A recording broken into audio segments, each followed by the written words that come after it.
కడప జిల్లా బ్రహ్మంగారి మఠం ఓ ప్రముఖ దినపత్రికలో వచ్చిన వార్తా కథనం అసత్య ప్రచారమని బ్రహ్మంగారి మఠం మండల అధ్యక్షుడు వీరనారాయణరెడ్డి ఆవేదన వ్యక్తం చేశారు. ఈ సందర్భంగా ఆయన మాట్లాడుతూ మండలంలో నేను ఎక్కడా అవినీతికి పాల్పడలేదని, నా తోటి వారు అవినీతి పాల్పడినా నేను సహించేవాడిని కాదు అని, కనుకనే నాతో ఇవాళ కొందరు నాకు శత్రువులుగా తయారయ్యారని, బ్రహ్మంగారి మఠంలో వైసీపీ ప్రభుత్వం చేసే అభివృద్ధి చూడలేక నాపై విష ప్రచారం చేస్తున్నారని మండల అధ్యక్షుడు అన్నారు.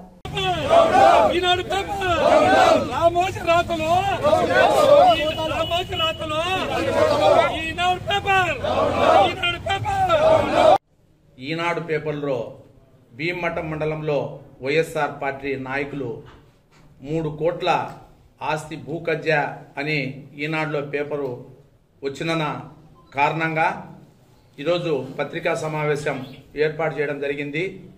ఈ సమావేశానికి వచ్చినటువంటి వైఎస్ఆర్ పార్టీ కుటుంబ సభ్యులకు, నన్ను అభిమానించే నాయకులకు, ప్రతి ఒక్కరికి, అట్నే పత్రికా విలేకరులకు ప్రతి ఒక్కరికి పేరు పేరున నమస్కారాలు తెలియజేసుకుంటున్నా. ముఖ్యంగా ఈ భూకజ్జా అనేది ఇది రావడమే నా మీద కొంతమంది చేయొచ్చు, నేను కాదన్ను. నా మీద రాయడము అనేది భూకజ్జా ఛాలెంజ్ చేస్తాడా. భూకజ్జా నేను చేసినట్టు ఏ విలేకరైనా సరే, ఈ గ్రామ ప్రజలైనా సరే, భీమమఠం మండలములైనా సరే, ఎవరైనా కానీ నిరూపించితే నేను మొత్తం ఈ దేశం కాదు, ఈ ప్రపంచాన్ని లేకుండా పోయేదానికి సిద్ధం. అట్ట లేకుండా నా మీద ఎవరైతే చేసిండ్రో వాళ్ళు దేవుని కాడికి వచ్చి ఇది ఖచ్చితమని నిరూపించుకునే సాల్, లేదు పొరపాటు అయింది తప్పని మళ్ళా ఎక్కడ పేపర్లో వచ్చిందో ఎవరు చెప్పిండ్రో వాళ్ళు సారీ చెప్పి మళ్ళా ఈ రాష్ట్ర ప్రజలకు కానీ అందరికీ తెలియజేసిన బాధ్యత వాళ్ళ మీద ఉంది. అది లేదు అంటే నేను ఎంతవరకు పోయేదానికైనా సిద్ధం.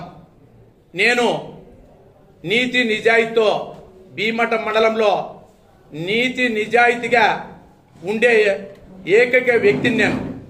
నా మీద ఈ విధంగా ఇప్పుడు ధర్మాన్ని 100%లో 80-90% పాటించే ఏకైక మండలంలో ఉండే నాయకుడు ఎవడంటే వీరనారాయణ రెడ్డి ఛాలెంజ్. మా పార్టీ వాళ్ళు ఒకవేళ బాధపడవచ్చు, మేమంతా కాదా అని. నేను గౌరవంగా చెప్తాడా. ఈరోజు మన పార్టీ వాళ్ళు కొంతమంది అట్ట ఇట్ట అంటే వాళ్ళని అరిసి నాతో దూరంగా ఉండేవాళ్ళు, కానీ కనీసం పేర్లు చెప్పకూడదు. ఓ 10 మంది 20 మంది ఉంటారు. నువ్వేం చేయలేవు, మమ్మల్ని చేసుకోనియవు, వాళ్ళ మాత్రమే వాళ్ళంతా ఇట్లా చేసినట్టే పద్ధతి కాదు. మన ఎమ్మెల్యేకి చెడ్డ పేరు రాకూడదు, మన ముఖ్యమంత్రికి చెడ్డ పేరు రాకూడదు అని ఉండా. ఏదున్నా కానీ ఛాలెంజ్ ప్రతి ఒక్కరికి తెలిసిన తెల్లబొక్కు మాత్రం ఉంటా.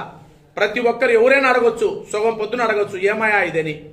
దానికి సమాధానం చెప్పేదానికి మండల ప్రెసిడెంట్గా ఈ బ్రహ్మంగారి ఆయన భక్తునిగా, శిష్యునిగా, ఈ మండలానికి ఒక నాయకునిగా నేను చెప్తాడా, ఛాలెంజ్ చేస్తాడా.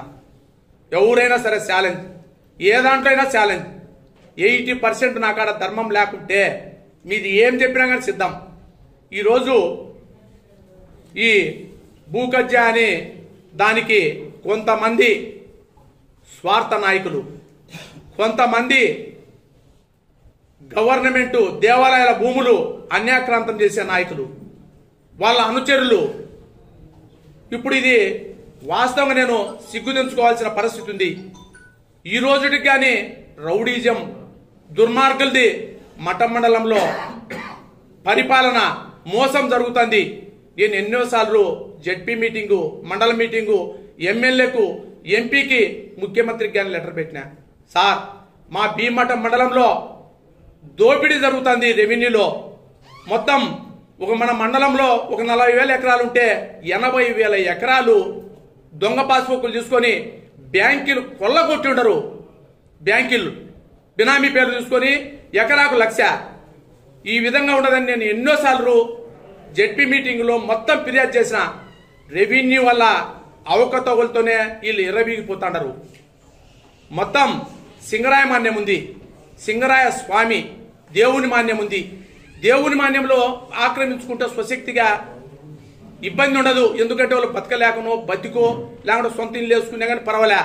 అట్టలే ఒక నాయకునికి కప్పం కట్టాలా? ఇదేంది? ఇది ప్రజాస్వామ్యమా? లేకుంటే ఇది యాడుంది? ఎందుకు చర్య తీసుకోలేకుండారు? ఎన్నిసార్లు ఫిర్యాదు చేసినా కానీ ఏమో మరి ఎట్టెట్టు నాకు అర్థమే కావడంలే. ఇది నిరూపించేదానికి నేను సిద్ధముండా. అట్నే బోలా సీను అనే వ్యక్తి వాళ్ళ నాయన పేరుతో 428 సోమిరెడ్డిపల్లె /2 428/2 25 సెంట్లో 20 సెంట్లో వాళ్ళకు రిజిస్ట్రేషన్ ఉందంట. అతని ఈరోజు ఎకరో 2 ఎకరాలో 28 సెంట్లేంది, ఎకరో 2 ఎకరాలో రిజిస్టర్ ఒక్కొక్క సెంటుకు 50,000 నుంచి 1,00,000. దాని విలువ ఎంత? 4 లక్షలు ఉంది. 4 లక్షలు ఉండే భూమిని 1,00,000 2 లక్షలు చూసుకొని దారాదత్తం. ఇది ప్రజాస్వామ్యమా? లేకుంటే గవర్నమెంట్ అధికారులు ఉండరా?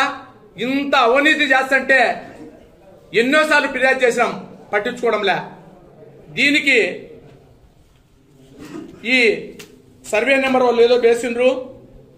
దానికి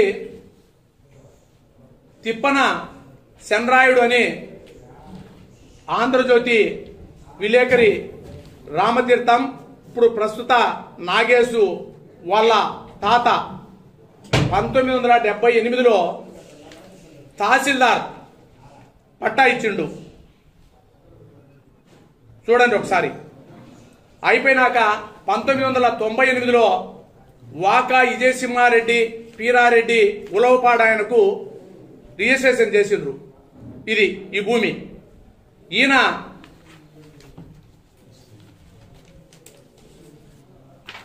మొత్తం 28/8/2022లో 5 సెంట్ల 5 సెంట్లు మొత్తం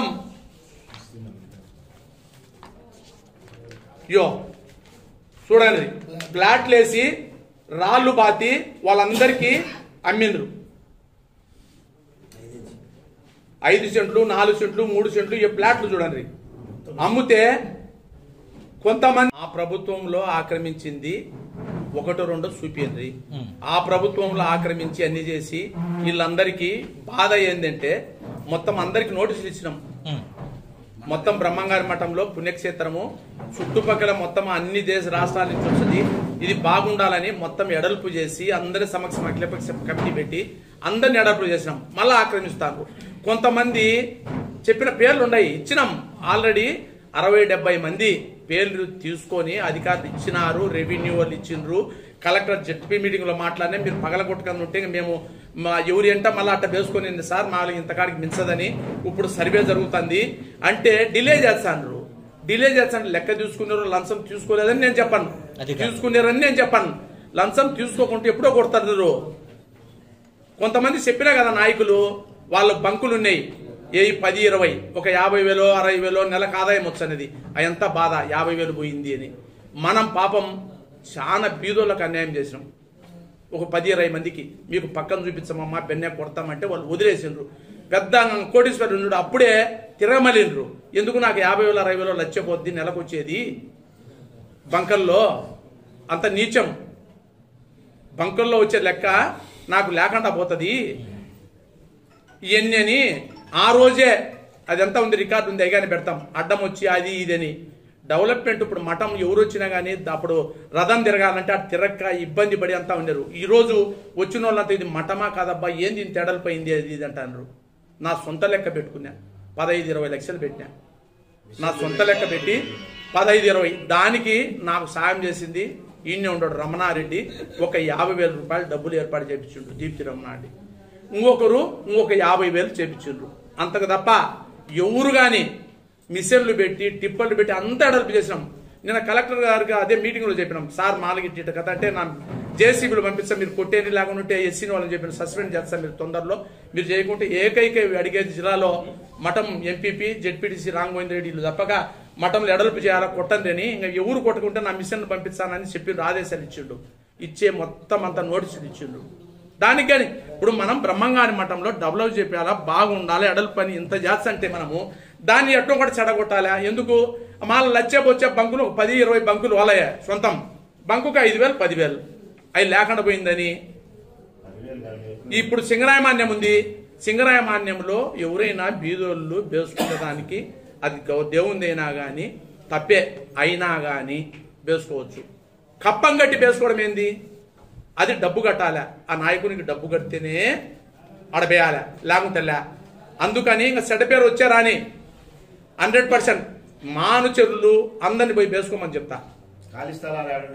అంతే వేసుకోరు, అంతా బేయండి, ఇబ్బందినే. వాళ్ళకు లెక్క కట్టి ఒక్కడికి లెక్క కట్టి ఇదంతా రౌడీజం చేస్తుంటే మేము గాలు దొడుకొని ఉండాలనా? 10 ఎకరాల స్థలం ఉంటే బ్రహ్మాండంగా శ్రీనివాసులు రెడ్డి ఆయన అనుచరులని బ్రహ్మాండంగా చెప్తాను కదా. శ్రీనివాసులు రెడ్డి ఆయన అనుచరులు మొత్తం నేననేది కాదు, మీరు పోయి మఠమంతా చూసుకోండి. లేకుంటే మాల ఆయన నేను లేకుంటే మొత్తం చేద్దాం. నా అనుచరులు ఇవ్వడం చేసి ఎప్పుడే ఒక సెకండ్ తీసుకోండి. నీ అనుచరులు నువ్వు అన్ని ఆక్రమించే నీ ఇప్పి. అదే ఇప్పుడు శ్రీనివాసులు రెడ్డి అనుచరులు ఆక్రమించినారని చెప్పేసి వీరనారాయణ రెడ్డి అనుచరులను కూడా ఆక్రమించుకోమని చెప్పి మీరు చెప్తున్నారు. ఇంకా ఇది లేనప్పుడు విధి లేకుండా ఉంటే, గవర్నమెంట్ చర్య తీసుకోకుండా ఉంటే, దుర్మార్గము మాలగా విపరీతంగా పెరిగిపోతుంటే ఇంకా మాలగా ఎంత చూసినా చూడలేము.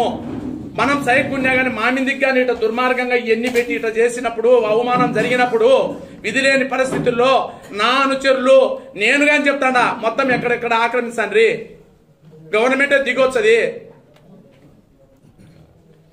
ఏం చేయాలి చెప్పండి, మీరు చెప్పండి. అంటే అధికారం మీద ఉన్నప్పుడు అధికారులతో పని చేయించుకోవాల్సిన బాధ్యత మీదే కదా. అదేమో అవతల లంచాలు ఇస్తాండ్రు, మేము లంచమేం కదా. మేము పని చేయండి ఇట్లా దుర్మార్గంగా ఇది బీదోనికి చేయంటే అటు చేయరు. మాలో 1 లక్ష రూపాయలు లెక్కిచ్చే వాళ్ళ పని చేస్తారు. సర్లే వచ్చేప్పుడు 1 లక్ష రూపాయలు మన వాళ్ళు ఏమంటాము, ఇది 5,000 10,000 చూడండి పాపం అంటాం. దీనికి పలకరు. లక్ష వచ్చే ఆ లక్షకే పలుకుతారు. మొత్తం ఎన్ని పాస్బుక్లు, ఎన్ని భూములు, ఎన్ని తకరాలు, రికార్డు పాపం వాళ్ళ కాడికి వచ్చండి. వాడు భూమి చేసుకుంటానికి రైతు భరోసా పన్నే పడదు. ఈడేమో లోన్ తెచ్చుకుంటాడు, వాడికి లోన్ గిన్నె ఉండదు. ఏదో పంటల బీమా వచ్చది, దుర్మార్గునికి పడుతుంది, దీనికి పడదు. ఇప్పుడు రెవెన్యూ భూములు ఉన్నాయి, వాటిని డిస్ప్యూట్ లో పెట్టించే అవకాశం ఉంది కదా. డిస్ప్యూట్ లో అడుగుతారులే, వీళ్ళే డబ్బు తీసుకునే లెటర్ డిస్ట్రిబ్యూట్ పెడతారండి. ఎవరు పలుకుతారు? ఒక గ్యాంగ్ ఉంది. ఇది అంతా నేను చెప్పినా చూడు, ఈ గ్యాంగ్ కనీసము మాలో కొన్ని కోట్ల గ్యాంగ్ డబ్బులు బ్యాంకులో తెచ్చుకున్నారు. ఇబ్బంది పడతారంటే ఏ దానికి చేసేదానికి సిద్ధంగా ఉండాలని నేను వాళ్ళకి భయపడేది కాదు. నేను చెప్పేది ఎప్పుడు దేవుడు రాసి పెడితే ఎప్పుడు జరుగుతాడు భయపడి కాదు. ఈ విధంగా ఉండరు. అంటే ఇప్పుడు అధికారులు చర్యలు తీసుకోకపోతే మీరు అన్నట్లు జనవరి 20వ తేదీ నుంచి మీరు నిరాహార దీక్ష కూర్చుండే అవకాశం ఉందా? 100%, 1000%. మా ఎమ్మెల్యే గారి దృష్టి చెప్తా, ఎంపీ గారికి చెప్తా, ముఖ్యమంత్రి గారికి చెప్తా. దీంట్ల మీద చర్య తీసుకోకుండా ఉంటే, ఈ దుర్మార్గాన్ని నశించకుండా చేయకుండా ఉంటే, ఒకసారి మాలు ఏదైనా కానీ ఎంక్వైరీ పెట్టండి, లేకుంటే ఇంటెలిజెంట్ రిపోర్ట్ తీసుకోండి. ఈ వాస్తవం అయితేనే నేను చేస్తా. ఇది కాదు ఇది తప్పు అనేది అనుకుంటే వాళ్ళు ఏం చెప్తే దానికి నేను సిద్ధం, నేను నిరూపించేదానికి సిద్ధం.